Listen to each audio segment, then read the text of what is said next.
Hi guys, and welcome to our first behavioural voiceover video for the Nature or Nurture event. We're celebrating the 7th birthday of Ratwise with 2 months of information sharing, giveaways, and fun events. To be sure you don't miss anything, I would suggest that you head over to the Nature or Nurture Facebook group because the entire event will be collated there. If you want to take part in the giveaways and the fun events towards the end of the whole event, you do need to be part of the Facebook community to do that. Everything is entirely free, so come on over and you'll find the link in this post, or if you're on Instagram, in our bio. Okay, so to today's video, a short exchange between two rats who are in introductions with each other. And it demonstrates beautifully why the no blood, no foul myth is so unhelpful. Both rats in the video are experiencing severe social stress for different reasons. They aren't really engaged, nor fighting, or even touching, but they're both absolutely terrified. We're going to look at it at least a couple of times, and we'll start off by discussing the white rat and then move on to talking about the agouti's behaviour.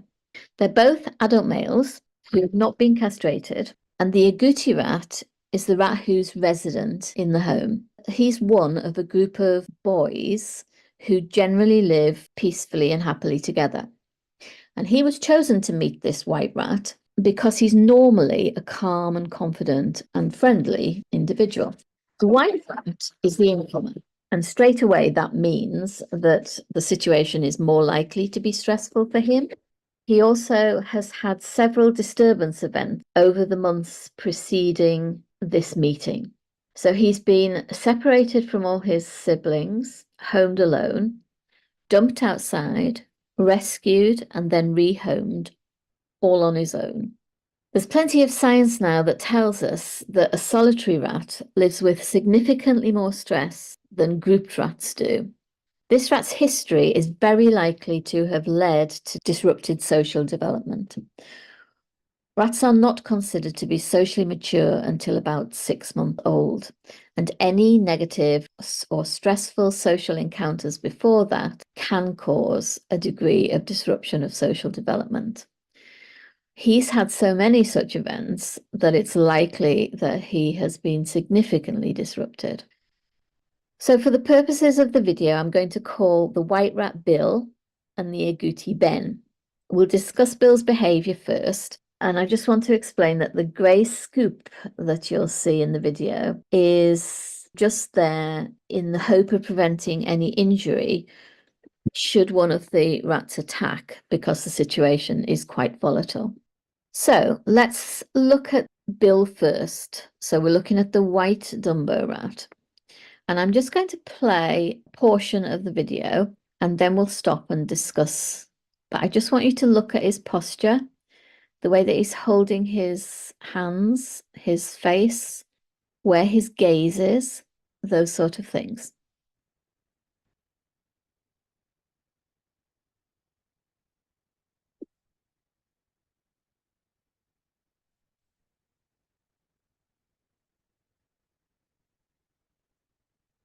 So we'll just stop there for a minute and you'll notice things like he's not making any eye contact at all.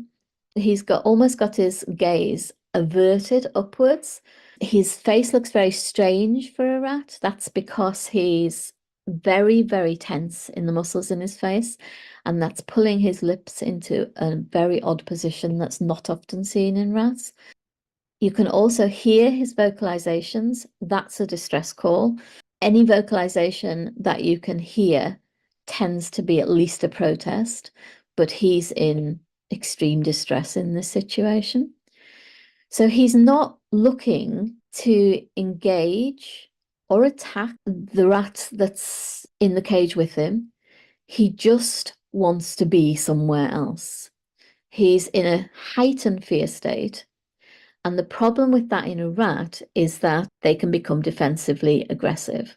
So he's not angry, he's not in a rage, but he could still attack because of the amount of fear he's experiencing.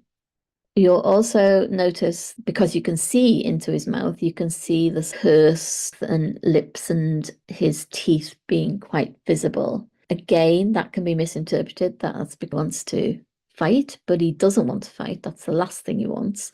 He feels like his life is under threat here. In a minute, they're going to move the brow scapula a little bit, and you'll see his little clenched fist. That's a good sign of stress.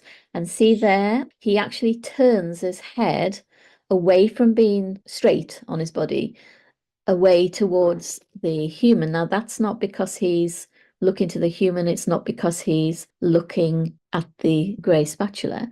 It's because he's doing what is called a turn away, or I sometimes call it a mini flight. So we know the stress responses primarily for rats are flight or freeze.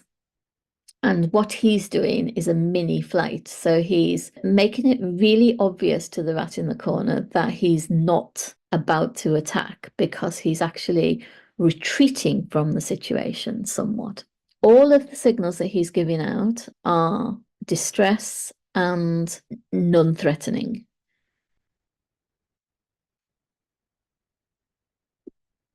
Okay, and that's the end of the video for him. Now we'll run through again, and this time we're going to watch Ben, the agouti rat, and see what he's doing. So we can see at the very beginning here that he's pushed into a corner. He's lying almost on his back. He's obviously gone into that position from standing, and that's as far as he can get because the cage bars are in the way. But I think if the cage bars weren't in the way, he may well be even lower down on in the cage than this. You can see also he's not looking at the incoming rat, Bill. He's not trying to engage him. He's got a lot of tension in his face. He's got a lot of stillness in his body, and he's got the little clenched fists, which is just like us. It's that stress tense response. Now, Bill is in what I would call freeze. He does actually move a little bit in the video when he feels like he's more under threat because the spatula moves and there's more movement and distress coming from Bill. So let's just play and watch his behavior.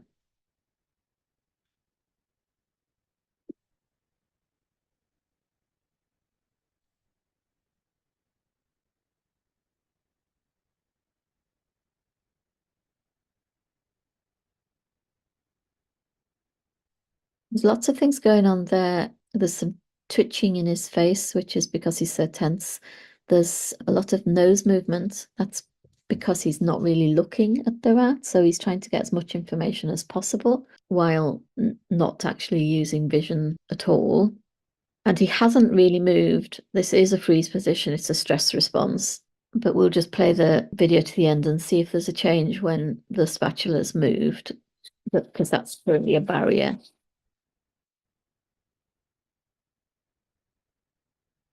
So do you see how he's actually flattened out? And actually, every time that Bill screeches, his whole body is flinching.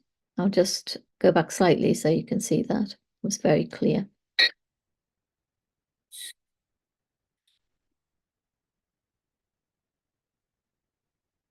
And he's also got the tense mouth. We'll just watch them both right through. But he's also got the tense mouth, which you can begin to see as he starts to flatten down.